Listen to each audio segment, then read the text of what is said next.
La modernisation des lois en ce moment est en train de permettre la concrétisation d'un écosystème bionumérique dans lequel il y a des gens qui vont, en fait, dans lequel il y a des gens qui feront pas, duquel certaines personnes ne feront pas partie. On est en train de faire le tri présentement.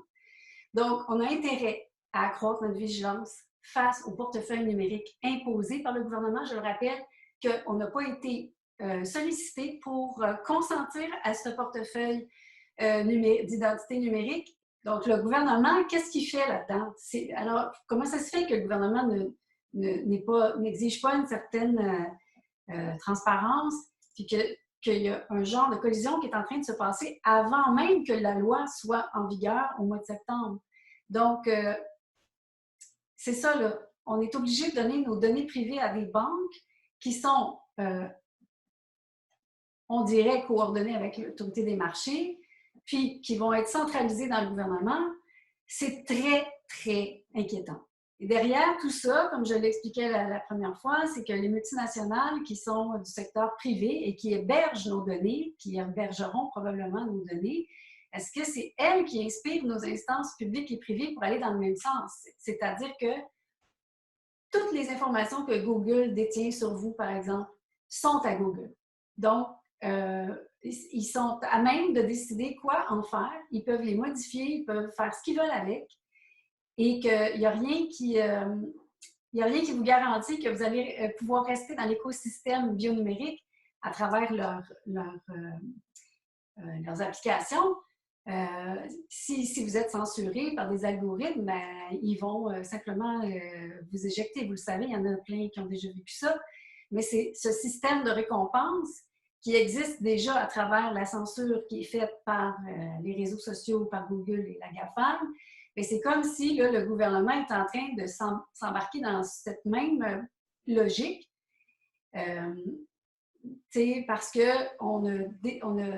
la semaine dernière, on a parlé du blockchain, puis on a réussi à peut-être déceler que s'ils utilisent une chaîne de blocs ou une application où tout va être basé sur un système de récompense, c'est-à-dire que si tu donnes tes données, tu as accès à des privilèges, tels que c'est présentement chez Desjardins, bien, ça va être la même chose au gouvernement. Si tu refuses de te comporter d'une certaine façon, bien, on ne te donnera pas un service.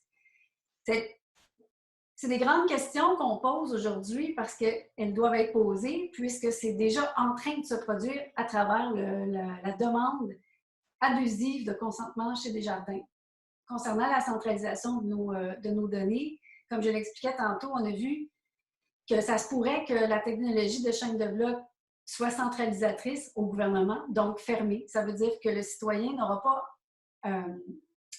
mettons que c'est une blockchain, il n'aura pas la capacité d'analyser son code, ni d'accéder à la chaîne de blocs, ni de valider ce que la chaîne de blocs est conforme aux règles dans le code source. C'est toute une question de règles. Et là, c'est comme s'il n'y en a pas de règles. On ne sait pas qui détient les règles.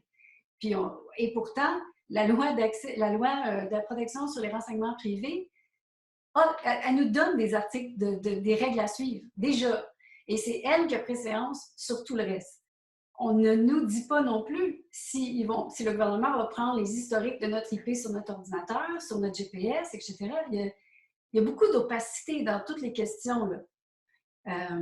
C'est quoi les intentions du gouvernement? C'est quoi les intentions des banques? Dans chaque données privées, données personnelles que vous livrez, que vous fournissez, c'est pour faire quoi exactement? Au-delà de la conformité des lois, là, la centralisation des données personnelles, ça fait en sorte que ça risque de porter atteinte à nos libertés individuelles, notamment par le profilage face à nos choix de consommateurs.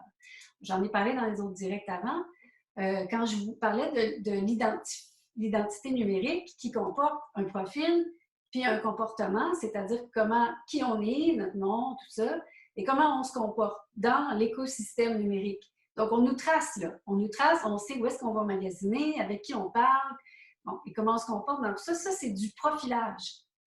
Et la commission d'accès à l'information est très importante à ce sujet car elle défend contre la centralisation et contre le profilage. Donc, elle doit faire son travail. il faut qu'elle fasse son travail.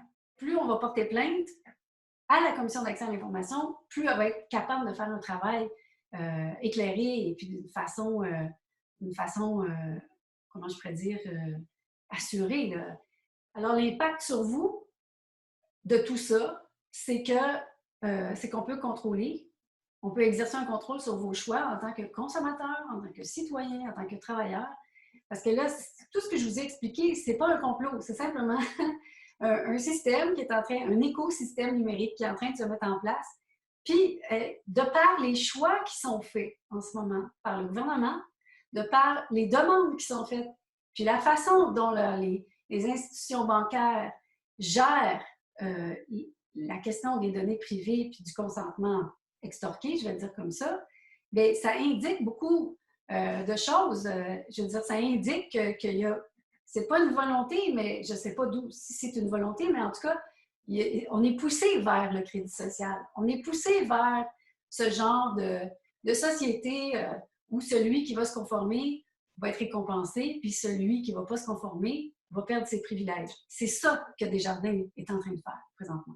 Les visées qui sont derrière, qu'on appelle la convergence bionumérique, qui voudrait qu'on élabore une société transhumaine pour augmenter la réalité du vivant, pour qu'on soit tous plus forts et plus intelligents, c'est probablement quelque chose qui ne fonctionnera pas avec le corps humain, puis avec notre état d'esprit. Donc, c'est pas l'objectif, visiblement, n'est pas la réussite de ce projet-là, mais bien l'instauration sous le prétexte d'instaurer un nouvel écosystème dont on valorise le transhumanisme. Mais l'objectif derrière, c'est de moderniser les lois pour assurer que cet écosystème fonctionne, mais pas nécessairement dans les intérêts humains. Donc, là, on se demande dans quels intérêts. Est-ce que c'est des intérêts extraterrestres? C'est surtout des intérêts de gens qui s'accaparent les richesses, tout simplement, dans le système capitaliste. Et on est à la fin du système dans sa logique. Et c'est une logique qui est poussée à l'extrême, tellement qu'on en perd on en perd le sens de ce que c'est un être humain. Donc, c'est simplement ça qui se passe.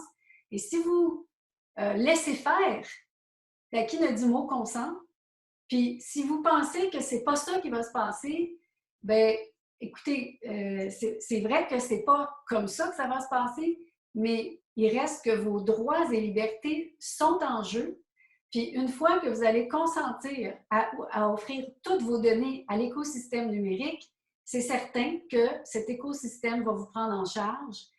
Puis là, bien, je reviens à l'idée qu'il y a deux visions du monde en ce moment qui sont en train de se forger. C'est celle, donc, où vous décidez que vous consentez, puis que vous ne développez pas votre autonomie, puis que ça fait votre affaire d'être pris en charge. Puis ça, bien, c'est parfait. Mais il y a une autre catégorie de personnes qui préfèrent être autonomes, se développer de l'intérieur, puis c'est cette partie de la population qui va devenir une minorité et que Connexion U protège présentement.